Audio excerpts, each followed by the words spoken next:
Let's roll. This is Countercharge, your podcast for ranks, flanks, and kings of war.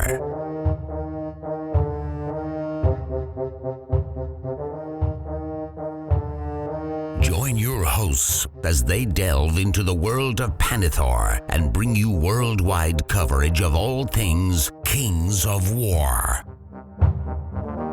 Welcome to Countercharge. I'm Stephen Devenish. And I'm Matt Croger.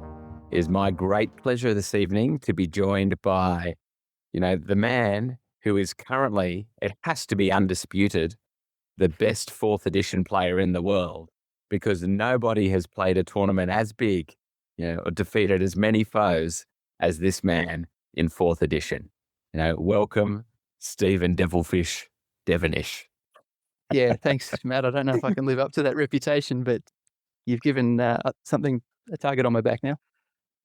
Well, yeah, all mine. I'm expecting something in the comments. Don't you worry about that. Yeah. Or maybe I should say, and the man who wins tournaments without spamming units that haven't been passed through the calculator. Yeah, I'll take that. And Stephen's joining me tonight for what will be our very first List Builder studio of 4th edition, which, I think everyone's still getting used to it, and probably including Stephen. So it might be nice to, we could do this now and then potentially do it again in another year or two. And it'd be interesting to compare those. But also, we'll have a bit of the List Builder studio, I guess, will revolve a little bit around, his list from Clash of Kings Australia and what happened at that event. But before we dive right into that, let's have a quick hobby catch up. What have you been up to, Stephen? Yeah, so I haven't been doing a lot of hobby. I've been trying to experiment a little bit more. My last 2 armies that I've based have been based on corkboard and some effects paints. So I'm trying to get into some XPS foam. I've seen some pretty cool looking armies from people that attend a clash and trying to poorly imitate what they have mastered. So experimental stage at this point. Other than that, a lot of my hobby time has been taken up with the playtesting. So yeah, haven't been doing too much. And that's right. You're our official member of the new version of the rules committee. So, of course, you're going to splurge all the secrets about book 2 tonight. That's right. I might not be in the position for long if I start doing that. Yeah, exactly. And for myself, I also haven't been doing a huge amount of hobby, which is starting to freak me out because I love giving most of the boys crap at the start of the year about how I'm going to smash them in the Countercharge hobby challenges. Just had too much going on with work. Get up at 4:30 in the morning, jump on the computer, and then late at night. But that's all my Trident Realms bases there. Yeah, Steve, nice. How many is that? That is a good effort. It's a good 40 or so, I think. 30 or 40. Yeah. So I've got them somewhat progressed. I've got the sand color down. They're actually ready to start getting the water. I think you'd seen my test base before, which is okay. So kind of a just in from the beach. Everything's got a bit of water on it. Yeah, kind of still meant to be. The vibe's meant to be that it's coral underwater, but like more turquoise shallows of, say, the Caribbean or somewhere. I like it. Makes me want to go back to the islands. Yes, yeah. You've been, have you? Cook Islands one time. Oh, Cook Islands, nice. Beautiful place. Okay. Yep. Yeah. I've only been to the reefs in Fiji once, I think, where I tried to get out of snorkeling because I'm a sook when it comes to sharks. And Jess said, "Oh, don't worry, I'll go cancel it."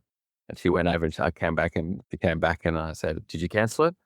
And she said, "No, I just told him you were scared."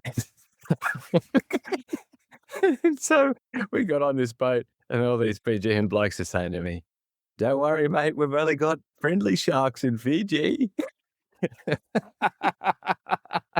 No. Did have a good time though. Yeah, good. Yeah. So, I mean, a bit before we get into the List Builder studio proper, 4th's been upon us for what now, where it's a good 3 months? Yeah, basically a quarter. Yeah. Yep. About that. And I guess a lot of your lead up was with your salamanders leading into, Clash of Kings Australia. What What other armies have been really caught your eye since the dawn of Fourth, other than your Sallies? Yeah, so I've also played a few games of the Ratkin, which are another army that I was playing mostly last year. And I've been playing a lot of other armies in the playtesting as well. So mostly Salamanders, then Ratkin, then a smattering of different lists here and there. Just enough That's to the get the hang benefit of of being a playtester with access to the to Tony's shed, because you can 100%. pretty much play anything you need to. Yeah, except for dwarves. He doesn't like dwarves for some reason. No, I've ruined him on that. Yeah, I've mastiffed him to death too many times in third, I think. Yeah, well, that explains a lot. Yeah. But, you should pull those dwarves out of his head and just annoy him. That's what I would do. All right. Note taken. I'll give him a go next time. But sorry, you go. Oh, no, it's all right. I was just saying, in terms of my own collection, I've really only brought out the Salamanders and the Ratkin. Everything else has just been out of Tony's shed, giving things a crack. Mm. What was it about the Salamanders initially? Was it, I guess you had them, but is that mostly what did it? Or was it because they were in the new book, or it was literally just it was an army of convenience? Salamanders have been my favourite or my go-to or go-back-to army for a number of years. Played them on and off. I'll play another army, then I'll come back to Salamanders, keep and rinse and repeat. I like how they're jack of all trades. I think the unique characters are really interesting. I think our tackle is one of my favourite characters in Kings of War. I just got a soft spot for him. I'd like to say it's the dinosaurs, but I don't think it's the dinosaurs. It's just the overall feel of the list. Mm. Yeah, nice. And you took them to, Clash, which ended up with 50-odd players. And I guess in that lead up, but also at the tournament itself, have you been able to, and I'm sure you have through playtesting, but how is the game feeling to you compared to third edition? Can you put your finger on things that feel pretty different or that feel really the same? Or, how would you describe it? Yeah, it's same but different, to use that old saying. There's a lot of similarities. It's still Kings of War, as many other people have already said. But I do feel that little tweaks make a big difference in games. We can talk about it later or now, but I feel like I've got a large part of why I won a couple of my games was being able to take advantage of little changes that have come in since fourth that people are still getting used to, particularly being able to reliably waver things instead of killing them, whereas in third there was a risk it would just die, so it wouldn't be in the way anymore. But now that CAF or any unit, any non-fearless unit can be wavered once they get up to enough wounds, it's pretty reliable. So, primarily from shooting you're talking about there. Yeah, that's right. Right. So if something only needs a 4 or 5 to waver, just try and do 1 wound to it every turn. You keep it wavered for the rest of the game. Then when you want to kill it, do 1 wound in combat and it's dead. So that significantly contributed to a couple of the games that I was able to win. And it feels like a small change in some ways, but in those games it made a big difference. Yep. And we're, of course, talking on the day that the FAQ has dropped. Well, dropped in PDF version, not companion version, weirdly. So, and do you think, I personally, when we had the draft, I think what I was pleased to see is I think they've taken on board a bit of feedback from, how it originally looked, which is good.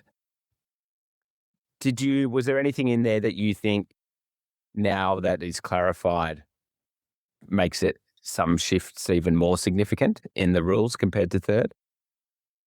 Question.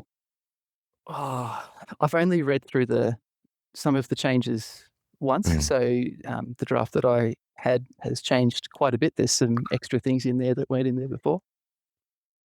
One of the changes I did notice was, I think, had something about individuals not being able to pick up loot tokens anymore, which is pretty significant. Yeah, so, and there was something about being able to move through units now. Yes, that's the one I would have picked up. So that was where the if they're not charging. so yeah yes yeah previous edition, I think. So basically, you don't have to finish your pivot clear now. Is that right? You just have to finish your move. No, you can start your pivot on top of, like, as if you're a That's right. flyer. You just Yeah. can't finish the pivot on top of a friendly. Yes, yeah. So you can move into a unit and pivot basically, which is a reasonably significant change. Yeah. Yeah. Yeah. Which, yeah, it's an interesting ruling for me. I mean, I think it could go either way, but it feels distinctly different from how charging is ruled, which I'm not sure that's entirely consistent. That doesn't feel consistent, but either way, they're basically two separate, completely separate moves. So if they're There'll be a treated few differently, that's games. fine. Yeah. Yeah, there'll be a few games where people need to remember that that's the case. And to be honest, it's allowing an extra thing. I don't think it'll be super relevant outside big hordes. Most of the No. time, it'll just be units just happen to clip each other, and then you remember, oh, it's okay because as long as we finish the pivot. So yes, it's a big change in some scenarios. I think most of the time it won't be making a huge difference, although I could be wrong. Yeah. And I guess in the first few months, there's been a lot of chat about what's the new points level for Kings of War. Right? We did 2000 at Clash of Kings, which I think pretty much everyone I've talked to, including yourself, has kind of said, it definitely creates challenges in list building, and sacrifice. It probably is harder to get that Master of All list. Mhm. But how do you feel same points level across editions is comparing at the moment? So 2000 to 2003, 2300. How do you feel? Do you feel like it's feeling very different, or do you think it's actually quite similar? Yeah, 2,000 points fourth. To me, it feels quite similar to 2,000 in third. Some things are more expensive, obviously. So any heroes, warlords, or champions are more expensive, but they also do more. So 2,000 points in fourth, it still felt to me like we were playing with proper armies or proper lists. It wasn't like ambush or anything.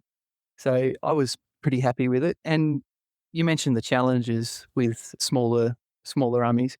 Challenges aren't always a bad thing. It just means that you need to be a bit more frugal in answering some of the questions that your opponent throws at you. So I for my take, I enjoy the lower point games, and I thought 2,000 points was a good way to start.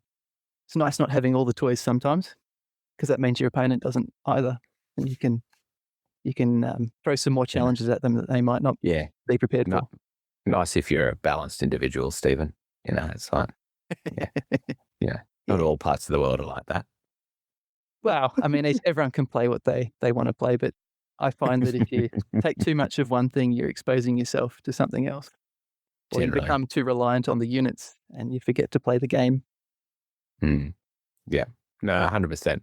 Yeah, I think I feel quite similarly to you. I don't think it's a bit different. I feel like particularly at that lower level, there's probably a little more sacrifice than 2000 in third by a small margin.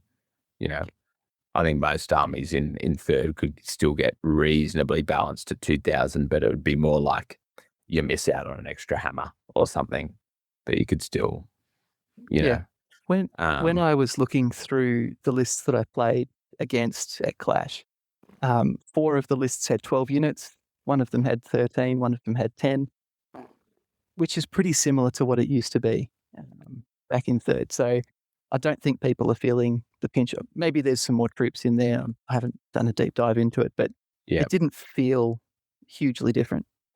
No, and I think most brought warlords, which I don't believe we'll continue to see all the time. So I think if you took that away, then, they'd get even a few more points back and not have to sacrifice elsewhere. And I mean, and then what about how you think that commands are impacting game? I guess that's another big talking point of that.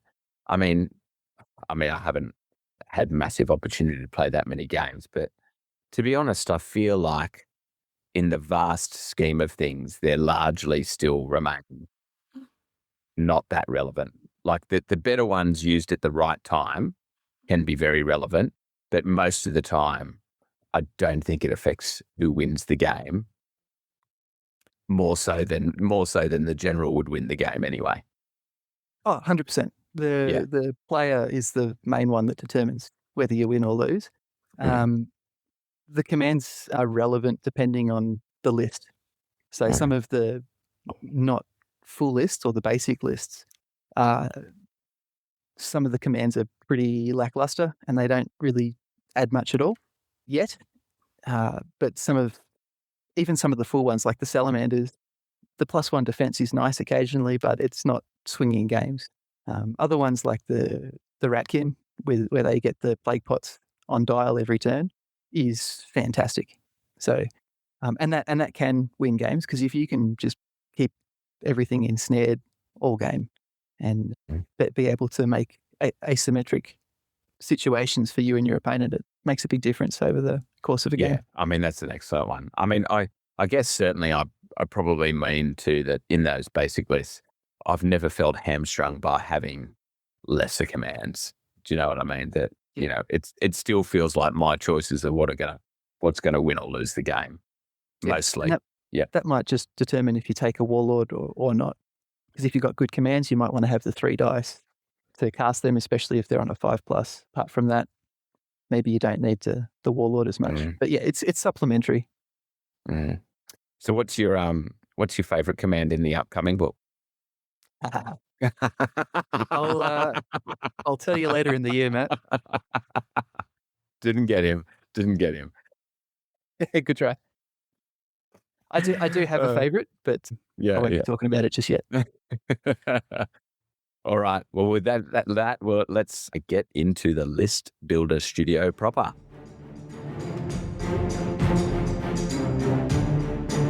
The List Builder Studio. So we're going to go through first, Stephen, some general list building principles. Largely, we're talking now related to 4th edition and, you know, how you're currently approaching 4th edition lists. You know, feel free to mention how you might think that might change. But, you know, I mean, I think we've covered what would have been my first question of, is it the player or the list in Kings of War? And, you know, I think you firmly sit in the camp of that it's the player. Absolutely. I think that lists are still important. You still need to be able to know how to do a list. And I've taken lists that have been made by other people and failed miserably with them. So it's more about being comfortable with a list. But if you're comfortable with a list and you know what you're doing with it, I think it's mostly player agency at that point. Well, it makes sense that you say that too, because then when you win, it means you're a good player, right? It makes me sound a lot better, doesn't it? Yeah, exactly. Yeah. But I think you touched on something really important then. I've certainly found that in Australia, which is obviously where we've got the most experience, our best players have a list style that tends to transcend across armies. And as you say, it becomes a style that you're more comfortable with.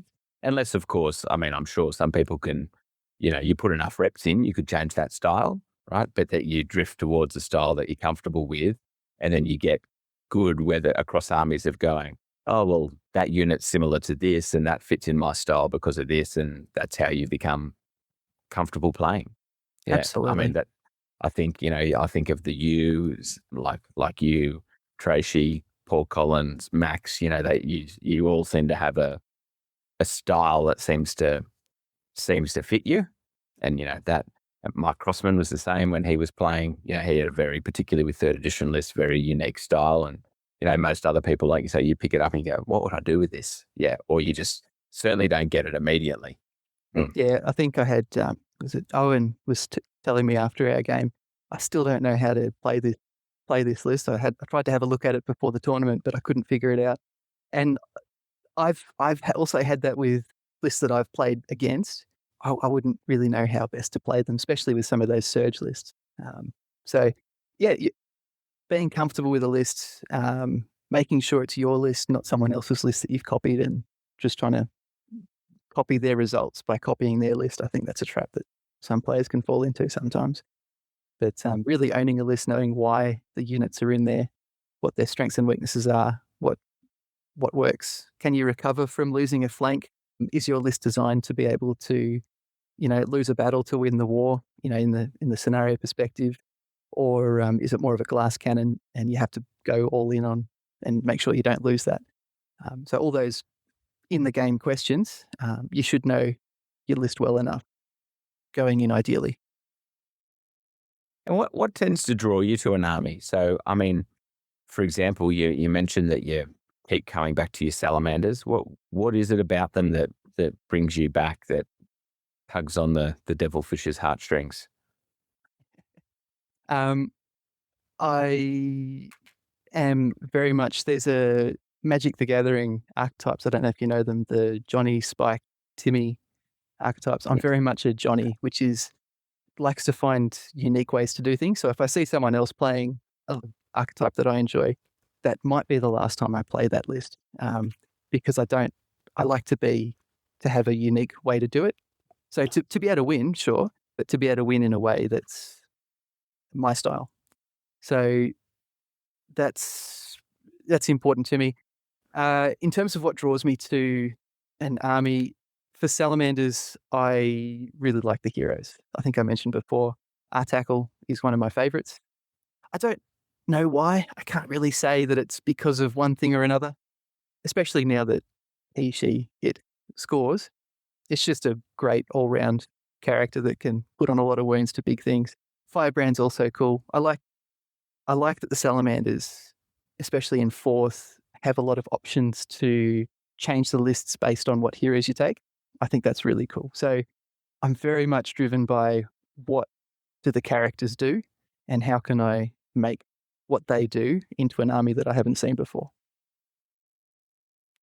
Yeah, so it does really center around those characters for you as well. And so I guess from the sound of that, it doesn't necessarily bother you so much if a whole bunch of people are playing the army, as long as they're not playing it in the same way that you want to play it. Yeah, or I might, if I can't find another way to play it, I might move to a different army for a while. Yeah. Or if everyone's saying, oh, this is the power army of the moment, I might put it down for a bit. But just because then if you win, then it's because of the army. Yeah, which is why I never get the whole, trying to break a list thing for a tournament, right?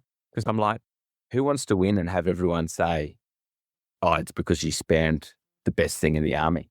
Yeah. I just, that doesn't make sense to me, Well, then if you lose, you've got no excuse. Yeah, exactly. And for you, is that, I guess, with that principle behind it, I'm trying to think what is it because do you like that the way you will play it will take people by surprise, or it's more just about how you just like it, the whole style to be different anyway? I think taking people by surprise is an added bonus sometimes, but good players are able to adapt. So I've played lists that I haven't seen before, and you might take an extra couple of minutes asking questions at the start, especially the thing that gets me is halflings. Whenever I play halflings, the amount of auras and things they have. Used to have. Well, they've still got some neat tricks with brutal and all that fun. Yes, yeah, that's true. Yeah. But yeah, like a decent player that knows their own list will be able to play their game regardless and still be able to ask the right questions of their opponent. But yeah, it's more in terms of what I enjoy. I don't want to play a copy of somebody else's list, essentially. It probably is a tactical advantage in some ways, though, too, isn't it? Because if someone's not used to playing that style, like if you're the only one playing a style, well, then they can't have played it that much, Very true. Yeah. But I mean, in the end, if it's, I like hearing when it's about, it's how something makes someone feel, rather than just, smashing face with the most efficient unit. Yeah. I mean, when I've started new lists in the past, I will typically lose a few games, and being in the playtesting group, I've lost plenty of games against the others just because I'm not used to how the army works. And then you start playing a few more games, you start to get the feel of it. And so I don't mind, throwing a few games just to figure out what the limits of the list are. So after I've done that a few times, start to get better and better and refine the list more. But reviewing after each game I find really important. Even when I'm not playtesting, if I'm just building salamanders for the first time. Well, I think that's a great tip for new players, isn't it? Because I think one thing that I see in new players that is to their great detriment is that they base their knowledge on their last game. I tried that unit, it got destroyed, so it's crap. I'll move on. Instead of, like you say, do it again, test it to its limits. Like, right, I did that with it last time. That didn't work. What happens if I do this with it? Or what happens if I shield it with another unit, or I use it as chaff instead, or something like that? I think there's nothing like reps with the same units. Yep. Or at max, change 10, 20% of the list at a time. But if you change more than that, you're really not learning a lot, or you're allowing spikes in individual games to dictate what you believe about the list. And then in terms of how list building has changed from third to fourth, in terms of how you're thinking about building the list, would you say that a lot has changed for you in how you go about thinking you need to construct a list? Yeah. One of the things that I have noticed, and a lot of this is actually after Clash, is how much more nimble slow armies are. So dwarves could always do this, well, recently since Forced March, but a couple of games I was taken back by, movement 5 humans marching up and then pivoting, a horde of them doing that it's quite a big thing in the first couple of turns in a game. So that has been a big change for me. So making those big infantry blocks a lot more aggressive in the early game. In third, you could do it, but you didn't get that pivot at the start or middle at the end. And that makes a big difference because they can both attack but also react to what the opponent's done. Another thing, I don't know if this impacts the list building so much, but being more cautious about letting things get charged. So previously, it used to be okay if something got charged because in the flank by some chaff unit, because if it can survive, it can just charge off and do what it was going to do anyway. Now, if something gets charged in the flank, it's stuck there. So being a bit more aware about what charge is giving away, even if it's not a threatening unit. I think another thing is scoring individuals is a big change. So I took 2 individuals at Clash, Firebrand and Artackle. I really like the unit characters. They scored a lot of points through the 6 games just by keeping them alive till the end of the game. Previously, in third, sure, it's great if they're alive, but they didn't really contribute scenario points very often. So just that change is massive. But also being able to hunt down your opponent's characters if possible, and having options to do that. It's a bit of one and bit of the other, trying to keep yours alive, being a bit more active, trying to kill your opponent's individuals because they have unit strength now. Yeah. I think the point you make on speed is particularly interesting. I've certainly felt, not only do slower armies feel faster or have the potential to feel faster, but fast armies can be really fast, with those pivot changes. And I actually think it's brought, if you decided to go something a bit more alpha or even just any cavalry in your list, there's a stronger argument for taking first turn than there's maybe, because of these changes. Like basically all your cav being able to, if you wanted them to, go up and pivot and create significant board control, which is, I think, one of the reasons also they probably needed to dial down the amount of like speed 10 and things, which they have. So I think that's a subtleness in what they've changed that maybe some people haven't picked up on, is that, that like there's reasons why there's not as much speed 10. Because I think speed has had a stealth buff in a lot of ways. Getting to, like you said, when things can get tied up, being able to pick your charges is as powerful, if not more powerful than ever. Yeah, absolutely. Yeah. And the counterpoint is also true as well. So reacting to that, you've got a turn to react. You get 2 pivots, so you can try and shield things, use the angles to try and make sure that if anything gets charged, only one thing can charge it at a time, or all 4 Alpha Strike units can only charge 1 unit, and they'll kill it, but what are they going to do after that? So there's counterplay as well, which is also increased. So I like the change, Mm. both from being able to be more aggressive, but also being able to be more reactive as well. Mm. And with your list building in fourth, how much have you been taking into account the commands? So, I mean, you like the unique characters. So I would say, I imagine it's probably not the commands that makes you pick them. They might be a nice side effect. But, across lists, I guess, how much have you been considering it when you're building your lists?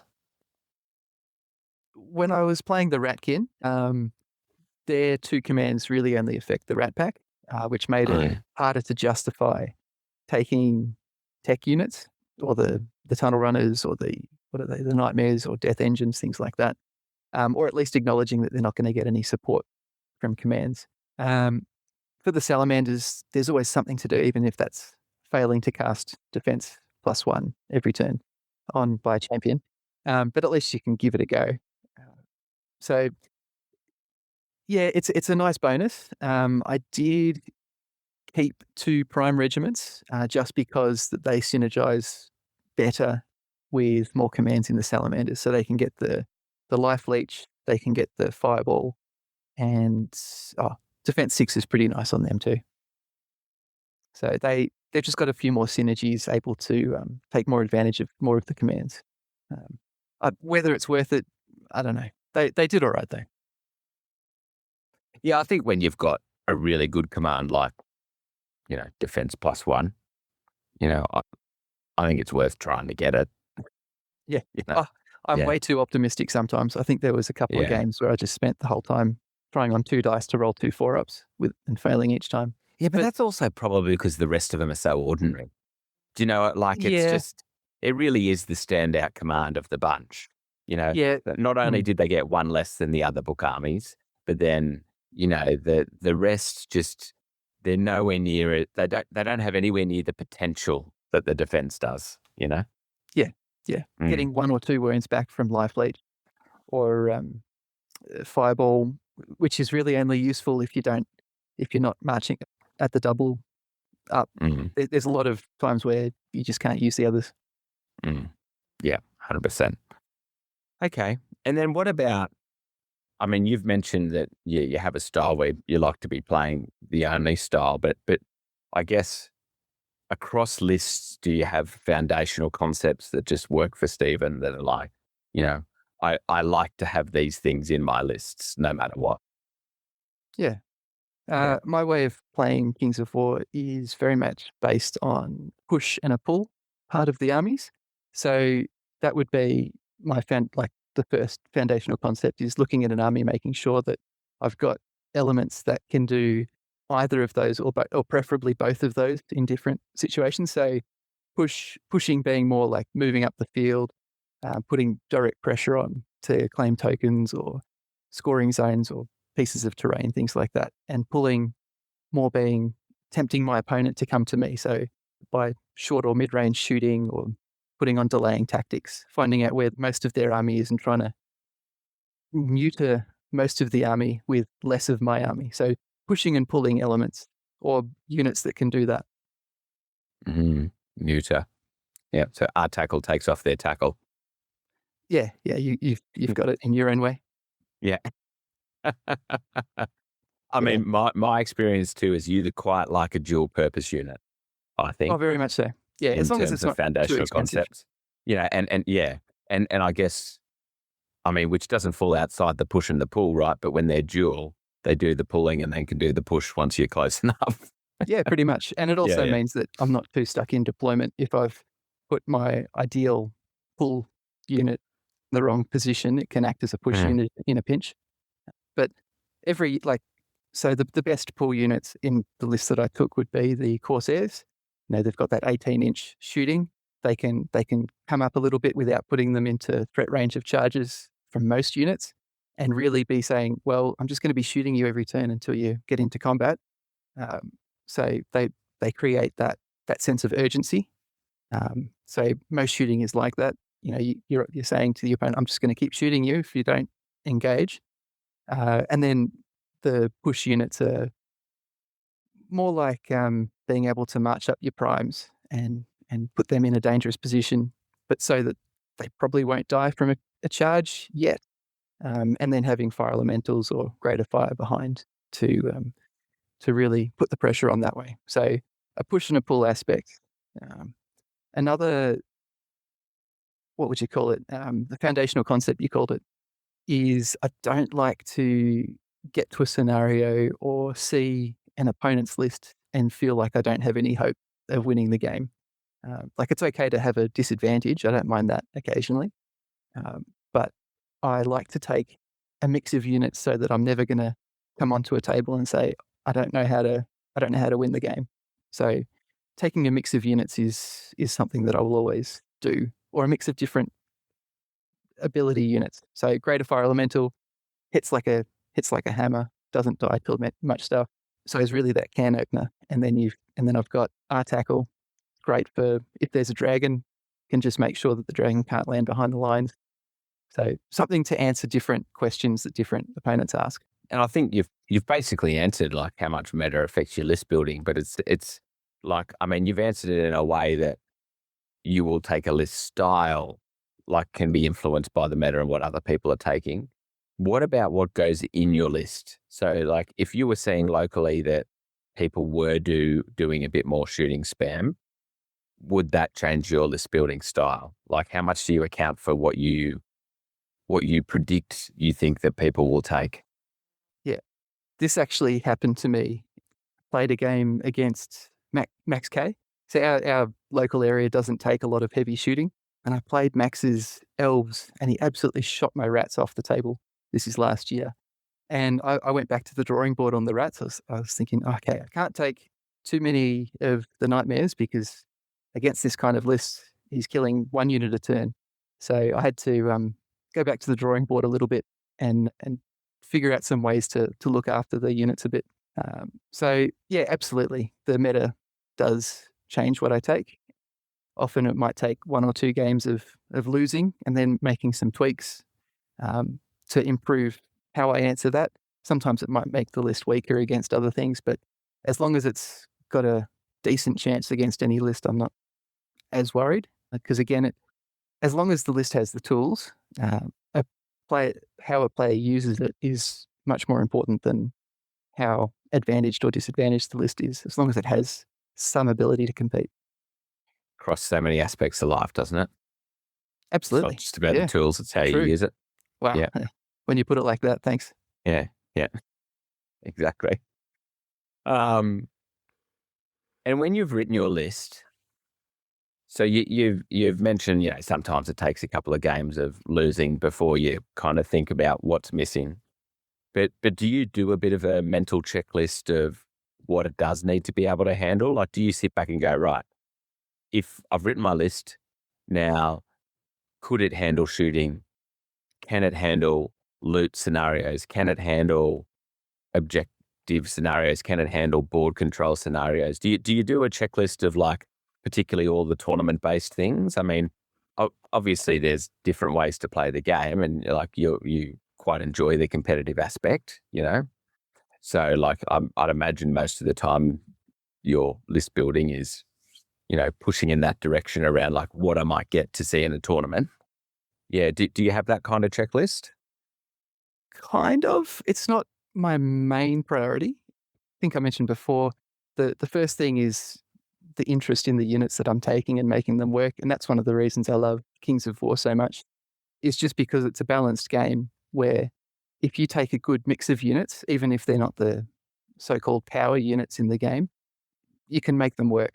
And so that's one of the things I really enjoy about it. I don't have to take unit A in order to win games. I can take a mix of different kinds of units and they can be just as effective. So I really appreciate in Kings that balance. I do make a lot of tweaks. I make those incremental tweaks after games. So even if I win a game, if I feel that something could have been done better, I like to, again, have chats after games, see what worked, see if the opponent's up for some constructive criticism going both ways. And our group's pretty good. We like to normally able to have those chats. So that helped a lot for me. I've been playing Kings of War for a while now, so I do able to be a bit more intuitive about what kind of list is going to do what well. So for area control scenarios or token scenarios, and Fourth has made that a whole lot easier now that individuals can claim or unit strength, not Luke tokens anymore. I'll have to figure that one out again. But so there might War have used Machine to be scoring. more of a checklist, but now, like you say, it's more intuitive. You naturally just know whether it's going to be able to compete in most phases or aspects of the game. Yeah. And I like to not have low drops of units, just as a general rule, because there's nothing quite like that feeling of being out to having one less drop than your opponent, and then they drop a dragon on the flank that you couldn't prepare for. So I like to make sure that I'm able to try and counter that, but that doesn't always work. Sometimes you've got the list with all the rats, 17 drops of rats, and then Scud comes down at the last one. You go, oh well, I'll have to answer that turn 3 once he's killed a few units. Yeah. And after a few months of Fourth now and, a reasonable amount of games, where are you sitting on the Warlords Heroes thing and how they fit into your lists on whether you take heroes, do you take a Warlord, do you not? I mean, obviously, some of that's dictated, I guess, by whether you just like a character, which you said is pretty foundational to you. But otherwise, what do you think about it? Yeah, I agree. With some armies, it doesn't. There's no justification to take it. Well, there's little justification to take a Warlord. If you're going to take a Warlord, there has to be a good reason for it, strictly from a competitive sense. Having said that, I am more likely to take a Warlord if I like the character. So Firebrand unlocked the Corsairs for me in terms of making them core, but I don't think I used her particularly well in the games. 1 or 2 games worked out well, but there was a lot of games where she was just playing caddy at the back lines, not making use of the shooting, just staying alive, which was fine because she's got unit strength too. So I agree with what people are saying. At the same time, Warlords do bring strengths, so they've naturally got the 3 command dice. They've got unit strength too. Maybe now if they can't take loot tokens, that changes the situation a little bit. But I think it depends on the list. Yeah, and I think that's probably something people haven't considered. Like the 3rd dice is very powerful, right? So I think if there's a good command, getting that 3rd dice to make sure of it is more powerful. But at the same time, as soon as you make that choice, there is a little bit of cancelling that out because you pay a premium. So, it's not like you're getting this advantage for nothing, which is a good thing. But yeah, and then, I've been a big fan of, if you've got a really like the Salamander one, defense, have a Warlord. And then I've been a big fan of the command banner on whatever else. So, you've got two sources of 3 dice. Mm-hmm. Yeah. If you've got a good command, then go for it. Yeah. But I certainly think like things like dwarves at the moment, I'm just like, man, take heroes. Yep. Yeah. That's fair. Do you consider how flexible your list is? Like, so to you, like you've mentioned, it's balanced and competes a bit in all phases. But I guess this is where a lot of those dual purpose units come in. But do you tend to build a list that it's kind of like, if I can pivot its play style if I need to, depending on what I come up against? Yeah, I think the Salamanders that I took are pretty, very slow compared to a lot of the other ones I take, which might have 1 or 2 faster elements. I like, as you said, lists to be able to compete in all different phases. But even inside the list, all the units, I like units that can do at least a couple of things well. So a few things would be, one might be speed, or if it can shoot, if it's got really good defense, if it's got really good attack stats, or if it's got other things like auras or other support things. So if it can do 2 of those things, then that's great. So I've always liked the Ancients, the Salamander Ancients, because they have rally now, as well as being pretty good defense. So if you're just facing off something that doesn't have any crushing strength, they can go up the front. If it's not a good matchup for them, they can just be rallying stuff from behind and be that second wave. So units that have multiple use, Corsairs are another good one. for that reason. Commodons, they're effectively war machines that can also fight in a pinch. At least you don't get triple attacks against them if you're in the front. So things that can do multiple things well, I find a lot more forgiving, but also adaptable to be able to take on different or answer different questions. Sounding like a broken record, but if you only take one unit to answer one question of your opponent, then you might not be able to have enough units to take on all comers.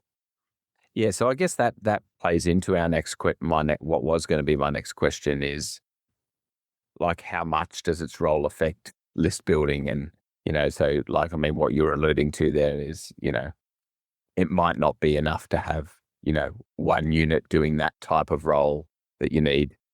Like, that's not enough of a counter to certain things. Yeah. So do you look at it? Do you look at your list as that you need units, a certain amount of units to have certain roles to build around, or does that change between lists? Like, do you, a good example, I guess, is the Corsairs. Do you always want to have a unit that can pull and push, that is that dual type of unit, or across different lists, that might not be the case?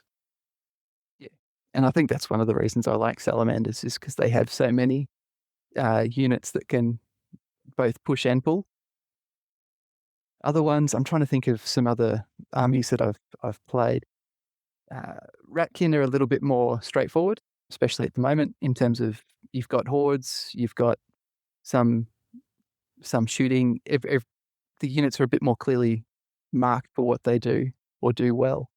But I think one of the reasons I keep coming back to the Salamanders is because of that versatility, that most of the things can do a couple of things well. And I don't really take that often those units that only do one thing. Even the primes at the moment, I mentioned them before. Sure, they're pretty basic, but the fact that they can go with the commands gives them a little bit of extra utility. And when you're building your list, how do you think about that? I guess the structure that's going to be presented on the table. Are you thinking about it in kind of the set battle groups? So these three units always play together, or if this deploys across it, which probably plays into a little bit about your deployment strategies as well. But like, or are they all designed that basically all could go with anything? How do you tend to look at it that way? Yeah, if I do play with battle groups, but they're not set. So I might play the battle group 7 or 8 times out of 10, but there will be that time where I start putting a battle group down and then realize in deployment, oh, actually, that's not going to work. Let's shift that. So yeah, it needs to be flexible. I don't really see the need in being too regimented there. If I see something's not going to work, I may as well not keep adding good units after bad deployments. I'd like to have one unit that is the terrain specialist, so something with native strider or with the boots of striding that can, or what is it, Jesse's boots, that is able to take on those tricky areas of the map. So in the clash list, that was the fire elemental, gave them the boots of striding, and they just always go in a forest or in front of the fences or those areas which the other units don't really want to go into. So it's nice to have something like that.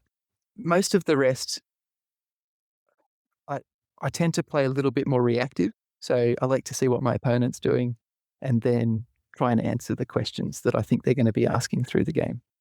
So that might be waiting to put down the greater fire elemental until I see where the big uber hammer unit is going, put some primes down with the greater fire behind it to be able to say, well, in the worst case scenario, my greater fire is at least going to have one decent crack and be able to force those matchups that way.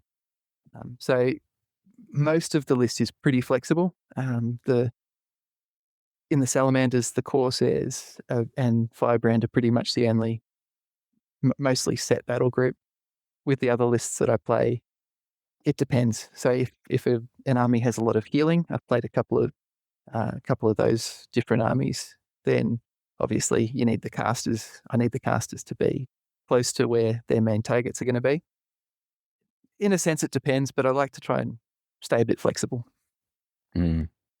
And what about some of the numbers of list building? Like how much are you thinking about unit strength versus amount of units versus amount of scoring units, which of course is basically all of them now. But yeah, how does that play into a list for you? You did mention that you prefer more drops rather than less. Yep. Not necessarily, not in an extreme way, but maybe just slightly above the mean or above the average. I think having more units is more important than having more unit strength. At least that's been my experience. The unit strength, I think, apart from one or two scenarios, really only matters at the end of the game. So if you've got a lot of unit strength, but it's all sacrificial unit strength, it's all, the goblin rabble or something that you're going to be throwing out and dying halfway through the game, it doesn't really count for much. So most scenarios only reward unit strength at the end of the game. So if you can keep it alive, if you can keep your unit strength 4 hordes alive at the end of the game, then that's wonderful. But if they're just going to be dying anyway, I wouldn't value that as highly. That's where having cheap monsters is good because there's unit strength too. So if you can get something for low to mid, like 150 points or less, great. That's unit strength too. And if you can keep them alive, wonderful, because they'll be worth just as much as the siege breakers or other much more expensive units in terms of unit strength at the end of the game. And at the start of 4th, I mean, a lot of people some people were predicting the death of hordes, and that was completely bizarro to me. I just didn't get it. How do you take into account, I guess, unit size? Is that based on its role, based on points efficiency, based on like what's the primary thinking for you, and when it comes to like what size of a unit you might take? In the Ratkin, I love the hordes. They're great. But again, they're only relevant if they stick around to the end of the game. So that's where you might have I might deploy 90% of the Ratkin on one side, and then just have a horde chilling out on the other flank, trying not to die. So yeah, hordes are still very much relevant, but they're a bit different. I think something in the horde's favor is the fact that magic items don't scale in their cost now. So a horde is able to get a lot more value. Also, there's a lot of commands that don't scale either. So they're not harder to cast on a horde than a regiment or a troop or a monster. So commands can get a lot more use out of the more attacks or the more better nerve or anything else. So there are times to take hordes, but there needs to be a plan for it, and that would mostly, for me, be around what's the purpose for taking the horde, not just a horde for its own sake. Is it an elite thing that costs 250, 300 points? Is very different to something like a throwaway horde, which you're just taking to get in the way or be unit strength at the end of the game if you can keep it alive. So it depends on the list, depends on the function, what you want to get out of it. What about height? How much are you taking that into account? The heights of various units, I guess, and, how they might layer or something, I guess. Yeah, I'd like to say I think about it a lot, but I really don't. The only time I've really gotten stuck here and had to think about the list composition from a height perspective is when I think the first couple of games with the Commodons, I was taking a couple of regiments of fire elementals. And I worked out pretty quickly that it would be a really bad idea to keep putting fire elementals in front of Commodons because they're both height 3. And so even with the Commodons in direct fire, so they're not taking cover, sometimes there was just, I wanted to shoot something and I'd inadvertently put the fire elementals in the way. So taking less height 3 things, more height 2 or less things was a decision that I made in order to make the Commodons more useful. It is nice to have 1 or 2 units that are more than height 3 so that they can put some pressure on the other side of hills. So often use the greater fire elemental to just chill behind a hill, maybe with the Ember Sprites or something lower in front of him so that he can see over. can't necessarily be charged. So there's some funky things with hills in order to project threat that can be helpful for anything above height 3. Yeah, I think for me it comes in more that it's like you build your style of list, right? And then height probably helps you figure out how it works on the board more than whether it works in your list. Yeah, you work around it, figure out what you need to do to either get around it or take advantage of it, depending on how you view what it is. It can be a liability having a lot of differences in height in being able to screen vulnerable units. So if I've got something, I think I took Scudsaluk, the Ratkin one, and I didn't have anything else height 6. So hiding him from lots of war machines was a bit tricky sometimes. So yeah, it can be useful to be thinking about it. Having said that, it's not a major decision in this building for me. Yeah. How's chaff differing in 4th, do you think, if it is? I reckon it's very different. It's both better in some ways and worse in other ways. I'd say it's better in that it can't die. Well, it can die, but it's a lot harder to kill from shooting. So back in 3rd, if there's a bit of chaff on the flank, maybe uninspired because it's a late deployment, you could try and put a couple of wounds on, and with a good nerve roll, you might take it off. In 4th, now the best you can hope for is a waiver. So, and especially things like gargoyles, which are fast with regen, they are very annoying, very hard to kill. But they're also a bit worse. I mentioned before about being able to reliably waiver things. So in one of the games, there was a unit of snow foxes, and I just kept doing 1 or 2 wounds to it every turn. I needed a 5 or a 6, and then I needed a 3 or a 4, and then I needed anything but 1s. And I just kept doing 1 wound, 1 wound, 1 wound, and they were just wavered all game. And there was a poor unit behind them that struggled to be relevant all game. So that I found was one way in which chaff can be worse. Having said that, I think fearless chaff is a lot more powerful now because it doesn't have that problem. It's either there or it's doing what the player wants to do with it. So that's why I like the Ember Sprites. They're not powerful, but they're not going to waver in front of your lines either.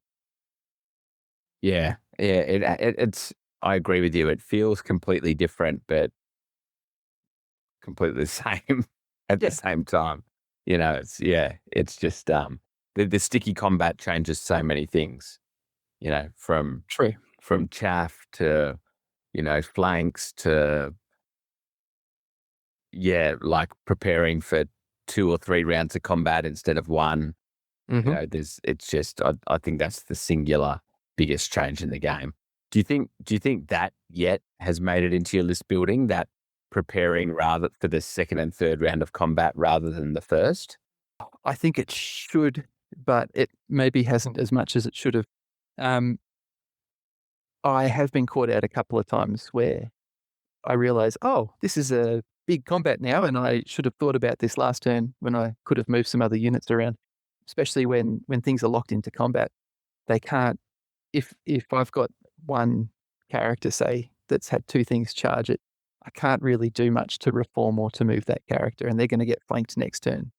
So yeah, having extra support and thinking that turn ahead to think, what do I need to be able to threaten flanks if this charge happens is an interesting puzzle to solve. Yeah, 100%. How do you feel now about inspiring? Like, one, is it different to 3rd, and also how do you incorporate it into the list? Are you looking for a minimum number of sources? Does it depend on the type of army? How you're looking at that? In terms of the number, it hasn't really changed. I still like to have at least 3 sources of inspiring. 4, if one of the sources of inspiring is something like a dragon or an assassin type character that doesn't necessarily want to be hanging with the rest of the army. But yeah, that's pretty much the same as in 3rd. If I've got access to very inspiring, so I do have a Kingdoms of Men list, or an army anyway, haven't played it in 4th yet. If I'm just taking very, very inspiring, maybe a couple of standard bearers would do the trick. Haven't tried that, but typically 3 or 4, and that's pretty much the same as in third. Just a bit more expensive now, but that's probably a good thing given everything can do the commands. Mm. Yeah. What about magical artifacts? Hey, has your approach to that changed in fourth? Not really. I don't tend to take many magical artifacts. The only one that I take in most lists is the Boots of Striding, just because it changes the unit that takes it so much. It becomes something that can hang out in those terrain pieces or mitigate terrain that the opponent's using to defend themselves. And I like the unit because it's only the magical item because you can only take one of them, and it's only one use, so it's powerful, but you've got to time it well. So that's pretty much the only one that I'm taking. If I'm taking another magical artifact, it'll just be because I've got 5, 10, 15 points left over. Unless I'm trying something different, like trying to make a unit more killy, I don't tend to take the more flashy artifacts. Although with the tunnel runners, I've got to say I do use the sharpness on that. Yeah, just because it works so well with them. Mm. And then what about, as an extension of that, magic users? Are you more inclined, less inclined to take them than you used to be? Where are you up to on that? I didn't take any magic users to Clash. I didn't miss them. I probably, on balance, probably less likely to take magic users now. Bane Chant is still very relevant. Lightning Bolt is not, and Fireball are not as good just because they've got that magic missile rule, so they're affected by more things now. So they've got more negative modifiers that can apply to them. So yeah, probably on balance less likely. Not to say I wouldn't take them, but it's not a big focus. Although I wax and sorry, you go. in Finish. one game, I think Ken Ferris had a couple of the Ice Mages with heal, and along with the Troll regeneration, that was very effective for him. So I guess it also depends on the list that you're taking and what you want to get out of it. Yeah. Yeah, for sure. Yeah, no, and that pairing of heal with regen, is quite good. Yeah, I end up quite torn at the moment because often they're an efficient source of inspiring before you've added spells. And then depending on what they've got access to, they still end up like cheaper than quite a few other characters. And like you said, Bane Chant's relevant in some ways, more relevant than in third because there's less crushing around. But then in other ways, less relevant because there's no conjurer stuff. So like, you're less guaranteed it. So yeah, I think it's a really interesting proposition. I think now, like some sort of magic user was close to auto in third for the spell, whereas I think now they're more, are they synergistic in your list? Yeah. Even more so. Like, I mean, I think they were always about some sort of synergy, but your Bane Chant would be about being able to cast it anywhere. But I think there's a whole bunch of units you can give Bane Chant to now, and it doesn't really do much, Yeah. Whereas, like, I found myself in, say, Trident Realms doing things like taking heal or ensnare. So you're getting a command with heal or ensnare and then a spell as well. So that you're kind of, pumping up the same thing to another level. Yeah, very true. Now that heroes can do commands, some of which do damage, like Firebrand can shoot, can give Fireball to another unit at the same time. It's pretty handy. And I think the Efreet as well in Forces of the Abyss can, go off with the Fireball and also be giving out commands. So it's definitely, I can see the value in it. The fact that they have unit strength as well and they're relevant for scenarios is another big plus. So previously, if you take those kind of characters, you're taking a sacrifice, saying that, well, I need other things to survive, not just my mages. But now, mages being alive at the end of the game can be the difference between winning and losing if they've got enough unit strength to claim an area or are looking after some objective markers. Not tokens anymore. Not loot counters. No, not anymore. How do you approach speed in this? So you mentioned that the salamanders for Clash were maybe a bit slower than usual. What about in other lists in fourth that you've been building? How are you looking at speed? I love taking the big dragon with speed 10 and playing with that, but I'm just terrible at using dragons. So I tend to self-limit myself there. 1 or 2 units around speed 8 is nice. So when I like to take the speed 8 death engine, just gives something a bit different, creates threats. I'm not an Alpha Strike player. I'm not good at that style of playing. Other people are excellent at it, but that's just not how I play the game very well. Having 1 or 2 units around speed 8 or speed 9 is handy. Beyond that, not really. I find that often speed can be emulated by having sacrificial units or using terrain to disrupt. So I don't feel like having lots of speed is necessary, but I've also seen speed used very well against me. So I guess it's one of those style questions. But for me, I'm the same as you. I quite like building alpha lists, but they're just and probably for me it's coming from playing dwarves so long, and it comes back to that style question. I'm far more used to a defensive style than an attacking style, and so to me, I find it quite difficult to predict what I'm going to do if I do one shot something, because that's so unusual, So if I do that, well, then I need to think about the next 2 turns, Yeah. It's dangerous because you start being too much of an optimist, going, this dragon will kill this thing in 1 turn because it's only a... Yeah. And then you end up doing 4 or 5 wounds and going, okay, that could have happened and that did happen, and now that flank is there and I'm in trouble. So you can't be Alpha Strike if you're too much of an optimist, which I can tend to be sometimes. And I think we've heard about your approach to Pathfinder and Strata. That's probably the thing you regard as necessary. Well, Pathfinder less so. Pathfinder's a lot more less the relevant Strata than it used to be. Yeah, having 1 or 2 units with Strata, the whole army doesn't have to be, unless you've got it natively, like the Zerkali or Forces of Nature. Yeah, and if you don't have it natively, then get an aura to give it to you. Yeah, sure. Yep. Yeah, as in on top of the units that do have native. Yep, very much so. Yeah. If you've got it, absolutely go for it, but I wouldn't force it. Nah. And so then what about the scoring system of a tournament? Now, this probably not so relevant to fourth just yet, but generally, do you find it influences your list building at all, or more that do you find that it's about winning the scenario? So figure out what army's going to win you games first. I think this is where I'm supposed to say that every scenario is kill if you win most games where the opponent's dead. But no, I don't tend to have a very high attrition rate in my games. I think I'd have to look at the numbers again, but I think there was about 8 or 9 players with higher attrition than me at Clash.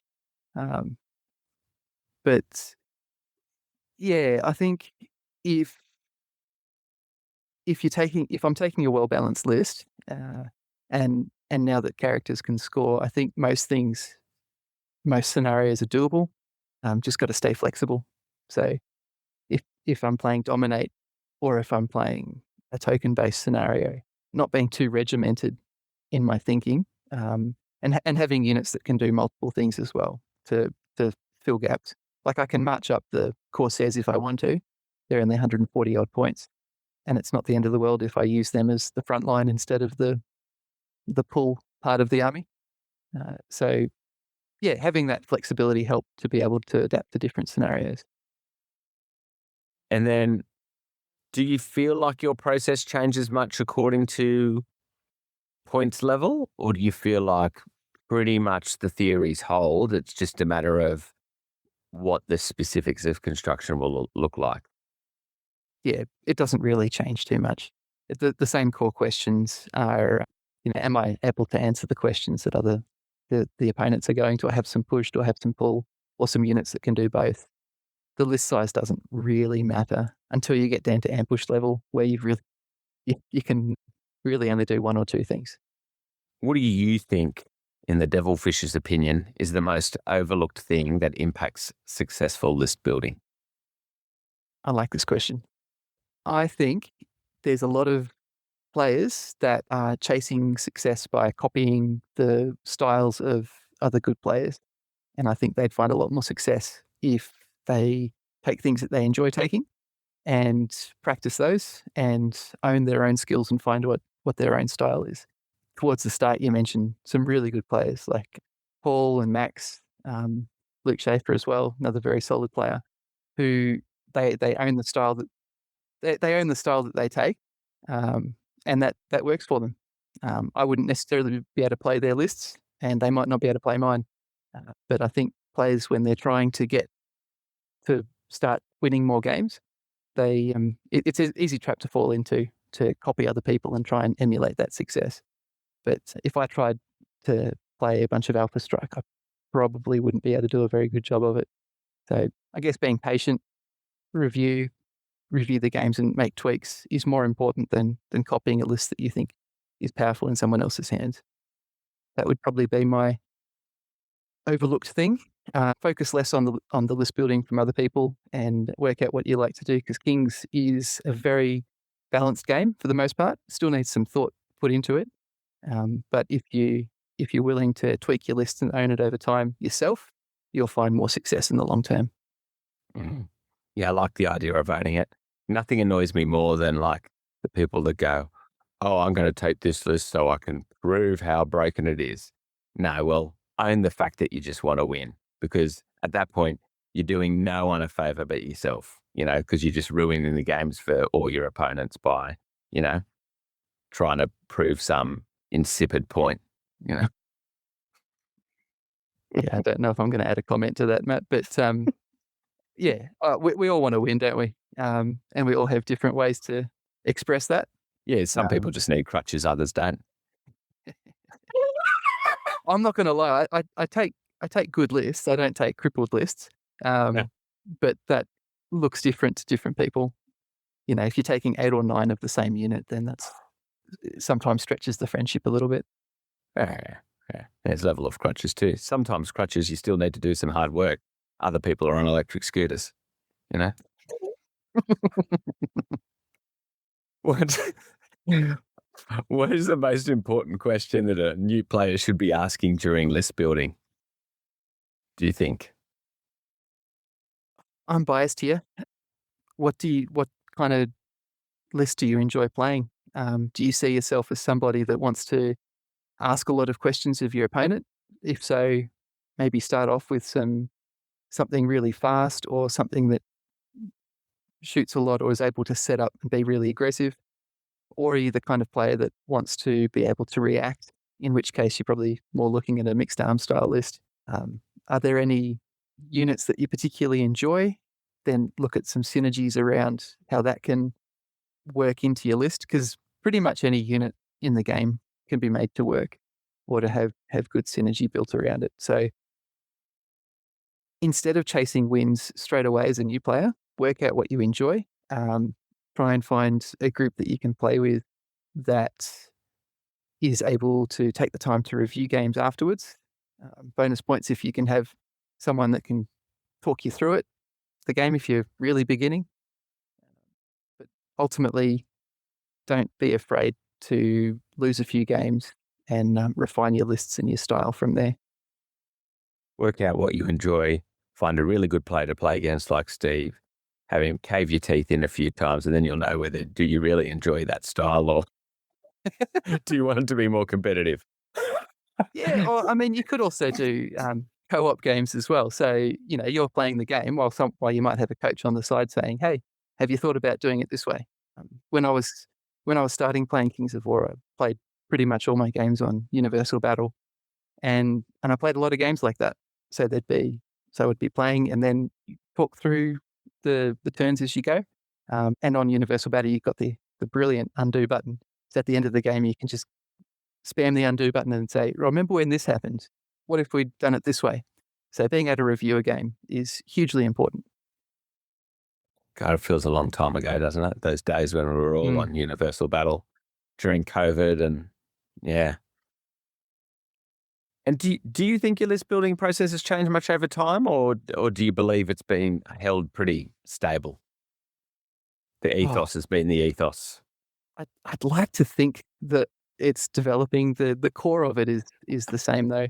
It's really interest driven. So I'll find something that interests me about a list that I'm playing, and I'll develop that, whether that's ogres or ratkin or salamanders or kingdoms of men or goblins are the armies that I have. I kind of start with the characters and go from there. I don't think that's changed a whole lot. It might have been a bit more. It's a bit more refined now, so it won't take as long to figure out what works. But the core of it is still the same. Okay. All right. Well, with that concludes the general list building questions, and we're going to take a brief break. And next up, we'll look at a specific list from Steve. This is Akama 13 and Ashwalker, and you are listening to Countercharge. And welcome back. And so now we're going to go through one of Steve's lists. I'm assuming it's going to be your Clash of Kings list. Am I right, Devilfish? Yeah, I won't throw a curveball at this stage. We'll go to the Clash list. Okay. So first of all, why don't you just give us a little background of the list? It was salamanders, right? So you've probably told us a fair bit about why you play salamanders. So why don't you just run us through the list first up and what was in it at 2,000 points? Sure. So the list is led by Firebrand, who is one of my favorites, does a bit of everything. Firebrand brings 2 regiments of Corsairs with her, supporting her in the champions, I think we call them. Artackle, who is my favorite character. And sorry, does she convert the Corsairs to core? To core, yeah. So from specialist to core for regiments only. Yep. So that helps from an unlocking perspective for other options later on in the list. Got Artackle, who is brilliant. The battle captain on Rhinosaur is an interesting choice. The jury's still out if he's a overall good choice or not. Then we have... Oh, sorry, my screen's just refreshed. You'd think I'd know my list by now. A couple of Salamander Prime regiments, just to their core, so they're easy takes, but they're also synergizing well with the commands. One troop of Ember Sprites gets in the way, is Fearless chap. One troop of Ancients with their rallying and generally tough to kill. Fire Elemental Regiment with the obligatory boots of Striding, on at least 1 unit each list I make. One Greater Fire Elemental. And to finish it off, 2 quickly becoming one of my favourite units are the Commodons, which were very handy in the list. And that's a total of 13 units and 22 unit strength. 13, 22, yeah. So to be getting up to 13, it's not like the unit strength is really blown out high. Well, what are your battle groups mainly for this? Sure. So as I mentioned before, Firebrand and the Corsairs tend to go together. Now that Firebrand has the aura for the just general elite aura for Corsairs, it also works on the shooting, which it didn't do in 3rd. So there's even more reason for her to stick around the Corsairs. That's really the main battle group. Everything else is pretty flexible. So the primes, the prime regiments, they're mostly just anvils that have good command support. So they're tough to kill. Defense 5, nerf 17. They tend to be some of the first ones that are dropped just to test the waters a bit, see where the opponent's putting their things. But they can just go in front of loot tokens or objective markers or area control. They're good all-rounders. Fire Elementals regiment tends to go wherever the terrain is or where the terrain is in the middle of the board, so they can not be too affected by that. Greater Fire Elemental, I tend to put down last or second last maybe. It's the closest thing I have to a Mr. Fix-It if there's a flank that I don't know how to deal with, the Greater Fire Elemental is probably going to go down there at the end of the deployment, hopefully with some support if I've been able to place other things correctly. And R-Tackle is my perfect, I've talked about the push and the pull, the perfect pull piece. So he's able to scout up 7 inches, and if I've positioned him correctly, can shoot turn 1 without moving and hitting on 2s. And he can get up to 8 shots with, piercing 1 and vicious. So he's really puts that pressure on early in the game for opponents. So those would be the main ones that I'm trying to think about. Everything else, the Commodons, I try not to put them behind the Fire Elementals. And sometimes I put them behind the Corsairs to really knuckle down on that shooting. A lot of the time, though, if I'm placing tokens, I'll make sure that there's 1 or 2 tokens right in the backfield that the Commodons can look after. With their unit strength too, they're good at scoring at the end of the game. Which would be handy on those short deployment zones, short edge. Short edge, yeah. You can hide them a little bit further back. Yeah, that was my plan in my game against Paul, but he called my bluff and put tokens even further back than I was putting him, and ended up just putting his 2 chaff units down there, and I couldn't match him because the Commodons are only 36 inches, so I couldn't go too far back. So no, he played that game really well. So yes, in theory, it would be an advantage on the short edge deployment, but in that case, I was outmaneuvered a little bit. And this list that you ended up taking to Clash, was it, how far off your first iteration was it? Did you make many changes? I took this list, a similar list to the first 4th tournament that we played.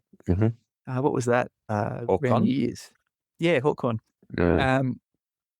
And it was good. I had more Fire Elementals, and a few different bits and pieces, but the core of it was the same.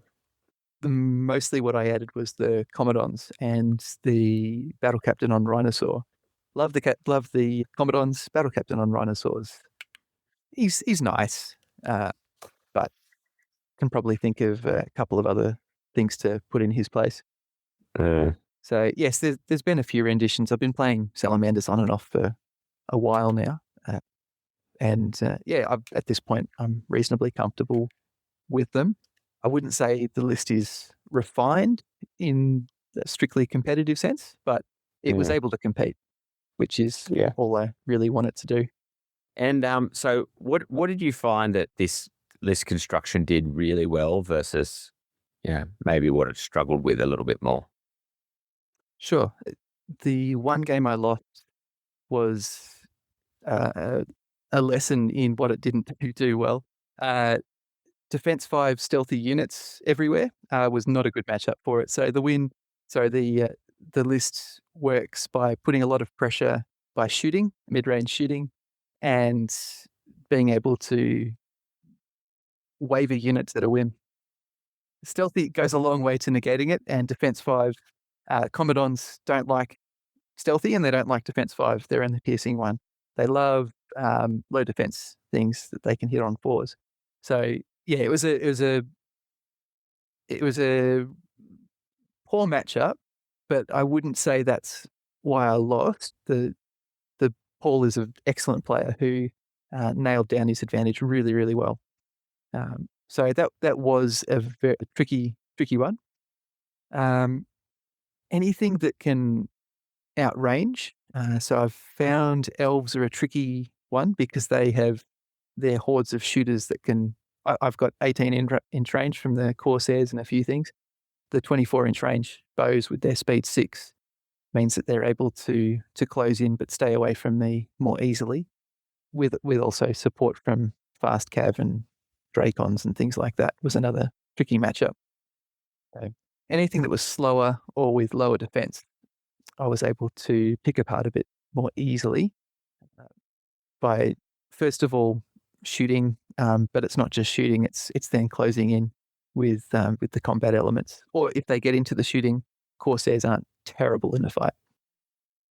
Yeah, and it sounds like in terms of strategies with it, that like your strategies are pretty well predefined based on how well the units work together, more so rather than being super reactive to your opponent. Yeah, it's a bit of both. In the last game we played, Clive put a lot of pressure on turn 2 with his human tribesman hordes. He had 3 human tribesman hordes, which are very solid, and being able to march them up by turn 2, I was running away because I couldn't do enough damage. So yeah, it's so my pull units worked a little bit too well, and I had to kind of give some of the board away in order um, to get the momentum back on another part of, on a flank. So yeah, the push and pull works, but it needs adaptation depending on what the opponent does. A bit of both. Overall, which units were your best performers? Commodons, Mm-hmm. surprisingly. I was expecting them to be decent. They had moments in games. Particular apologies to Owen, because I think one Commodon did something like 6 or 7 wounds to his Defense 5 Ogre Palace Guard at one stage. Yeah, they were a surprise packet for mine. Also being I think in 1 or 2 games, one of them died, but I always had at least one of them left alive at the end of the game. And unit strength 2, it's matching all of the more expensive large infantry regiments or giants or other things on the board. So they were excellent scoring pieces as well. So both for the damage they did, supplementing other shooting elements, and scoring at the end of the game. Commodons were probably it. And did that make them your favourite as well? It's hard to go past eye tackle. I love that. Looking at my opponent when I say, oh, this is going to be hitting on 2s, and I've got 8 shots, and it's vicious and piercing 1. And they kind of look at you and go, okay, all right, I don't really want you to do this too many times. So eye tackle's also a favourite. But yeah, the Commodons were fun to play. And did you find things that seemed to be quite situational? I mean, you mentioned maybe that there were a couple of things that didn't stand up to the Def 5 stealthy, but was there anything that, came across as truly situational that, I don't know, maybe given your style might be the first thing on the chopping board? The Corsairs were good for the most part. They did have a couple of games where they were only able to get 1 or 2 good shots off that didn't have cover or stealthy or something that was interrupting them. But when that did happen, when they weren't able to get those clean shots off and still be protected for the next turn, they were quite vulnerable. So they've got a pip less nerve and defense 4, and they do occasionally die to things that I would hope they wouldn't die to. I mean, if I just said that they were one of my favorites, but the Commodons really didn't like Defense 5 stealthy. They were pretty close to useless in one game.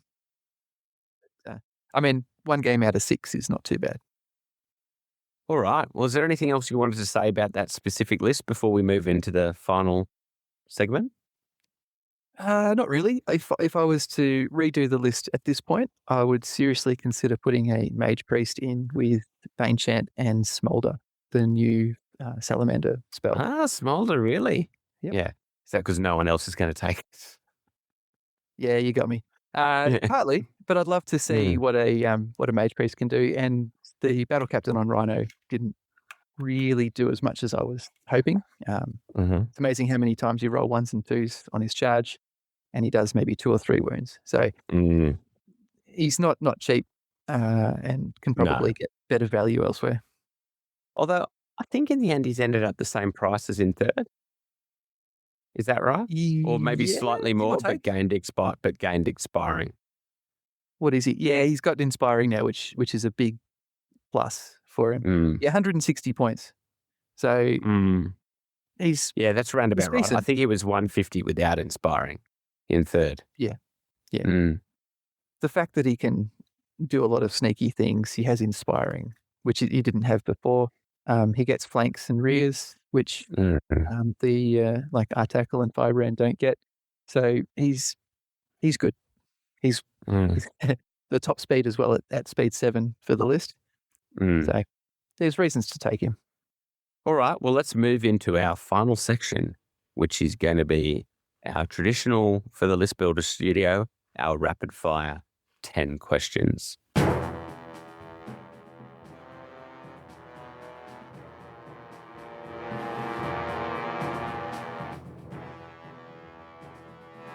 All right, are you ready, Devilfish? Ready as I'm going to be. What's your favourite army? Salamanders. What is your least favourite scenario? Bulldog or ones with lots of tokens and lots of thinking about tokens. What drives you, the creative process or competition? Creative competition, can I say that? No. Oh, okay. Competition. Okay. When your opponent rolls snake eyes? They should have planned for that. Yeah. You deserve it. Yeah. When you roll snake eyes? I wish I'd planned for that. Yeah. What is your favourite hobby material? Corkboard. Because I've been using it a lot recently. Mm-hmm. What's your biggest gaming pet peeve? Running out of time on the clock. Yep. It happens more often Having it than I wish. removed from you before a Masters tournament, or is that before a scene? Yeah, I'm not going to not going to go there. Look, last couple of games in Clash, even I think I had 1 minute to go or less. Yeah. So Yeah. it's a bad habit. You are a little bit like a gas, Steve. I think if we give you more time, you'll just expand into it. Thanks for the vote of confidence there, Matt. Yes, lulls me into a false sense of security. Yeah. If you had to replace miniature wargaming with another hobby, what would it be? I'd probably play more sport, so cricket or tennis. But the other side of me says I'd probably spend more time on computer games. Yeah. I'd like to say the sport though. Yeah. What other miniature wargame would you not play?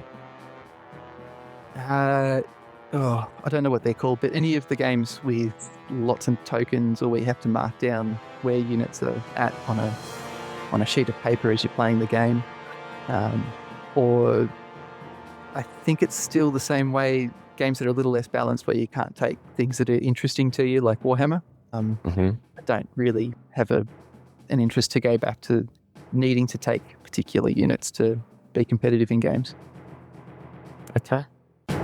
If you had a romantic evening with Ronnie Renton, what would you whisper sweetly to him? I would say thank you for looking after Kings of War and investing in it, and I think you're doing a good job. Keep it up. Well, you did get a little bit of a secret moment with Ronnie, didn't you? When he was at Clash? Yeah, A little I did. bit of mono. Yeah, no, we had a good chat about expectations for the future, but it's good. Yeah. Awesome. All right, Steve. Well, I'd like to thank you very much for your time. A couple of hours on a Friday night. It's very generous. My pleasure. Hopefully our listeners get a lot out of listening to one of the finest minds in the game. Previously did very well on those international UB tournaments during COVID and things. So, been at the top for a long time. So, yeah, I think there's a lot in there for people, whether they're tournament gamers or, just hobby gamers alike, to think about when they're list building. And like I said, it'd be interesting to check back in 18 months or so and kind of think, has your style changed because there's been a forced change? Has other people changed their style, because of 4th edition? So, because I don't think we're there yet with people having changed their lists too much. Once people figure out 4th, I'm sure that it'll be a very different scene, and I might get kicked to the curb and have to reinvent how I play the game. But we'll see how long what the future looks like. I think Steve getting put in the corner is very unlikely. So But yeah, thanks again for your time. And that will do us for this evening. And until next time, keep countercharging. Thanks for listening, and we'll see you next time on Countercharge. Please let us know what you thought of the show by emailing us at counterchargepodcast@gmail.com, on Twitter at countercharge15, or by commenting on the Countercharge Kings of War podcast Facebook group.